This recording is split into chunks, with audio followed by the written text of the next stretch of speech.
সারা পশ্চিমবঙ্গ ব্যাপী পঞ্চায়েত স্তরে যে কাজ চলছে, জি রামজির কাজ, আবাস যোজনা সার্ভে, শৌচালয়ের কাজ, সেলফ হেল্প গ্রুপ ইত্যাদি, এই সমস্ত কাজের রিভিউ চলছে আমাদের প্রত্যেক জেলাতে। তো আজকে পূর্ব আর পশ্চিম বর্ধমানের ডিএম থেকে পঞ্চায়েত সেক্রেটারি সমস্ত অফিসারদের সৃজনীতে এই রিভিউ মিটিং ছিল। খুব ভালো মিটিং হচ্ছে, ডিটেলস কথাবার্তা হচ্ছে। কিছু কিছু বিভাগে কাজের গতি একটু কম আছে, আমাদের যিনি কমিশনার ছিলেন, বাকি সেক্রেটারিরা তারা বলেছেন এবং ডিএমরাও বলেছেন যে খুব তাড়াতাড়ি আমরা পিক আপ নিয়ে কাজের গতি বাড়াবো। খবর করলাম এক একটা বুথে প্রধানমন্ত্রী আবাস যোজনার নাম তাদের অ্যাকাউন্টে টাকা ঢোকেনি, অন্য লোকের অ্যাকাউন্টে টাকা।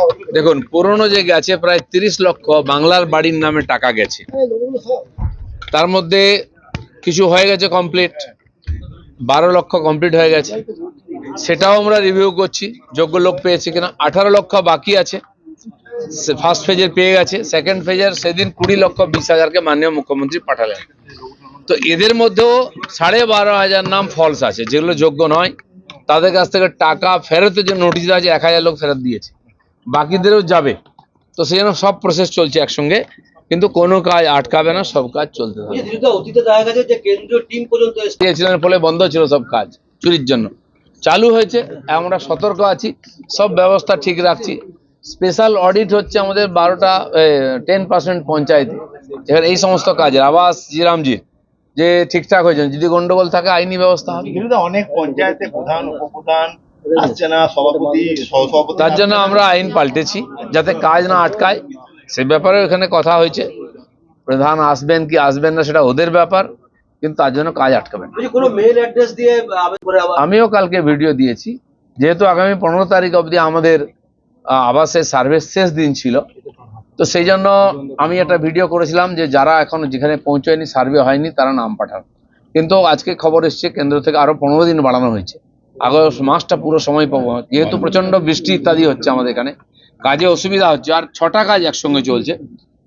আমাদের 11,000-এর বেশি কর্মচারী শর্টেজ আছে পঞ্চায়েতে, সেই জন্য একটু সময় কম লেগেছিল, বেশি লাগছে। তো এক্সটেনশন হয়েছে, প্রত্যেকটি বাড়ি পর্যন্ত পৌঁছে সার্ভে হবে।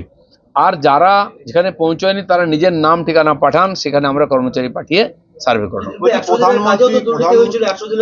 সেই জন্য বন্ধ ছিল 100 দিনের কাজ 4 বছর। আবার শুরু হয়েছে জি রামজি, আইনেরও পরিবর্তন হয়েছে, অনেক স্কিম যুক্ত হয়েছে। আর যাতে ওই ধরনের ঘটনা না হয় তার জন্য আপনারা জানেন আমরা সেক্রেটারির দিকে জায়গা দিয়েছি, প্রধানের জায়গায়, যাতে দুর্নীতি কম হয়। প্রতারণার অভিযোগে 11 জন গ্রেপ্তার হয়েছে পার্ক স্ট্রিট থেকে, তাদের মধ্যে সবাই জামতারা গ্যাংয়ের সাথে যুক্ত। শুনুন, যারা প্রতারণা করেছে বা যারা প্রতারণা করে পয়সা নিয়েছে সবাইকে ধরা হবে। বলেন, ফেক জব কার্ড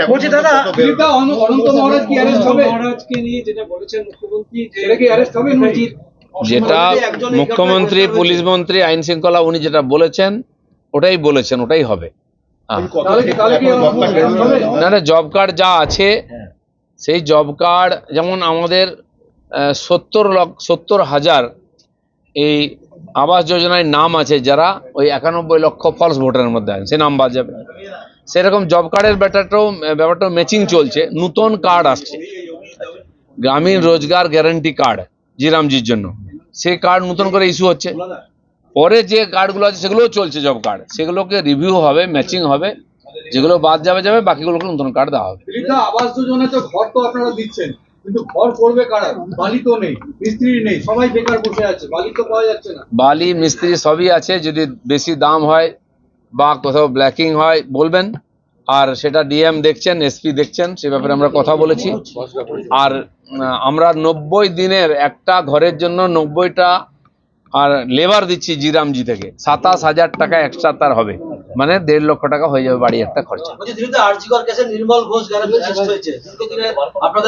আপনারা সবাই জানেন সমস্ত পাপের মূলে উনি ছিলেন, সেজন্য ইনকোয়ারি চলছে। যেহেতু নতুন করে আবার যা যা নাম আসবে, যারা যুক্ত ছিলেন সবাই আসবেন।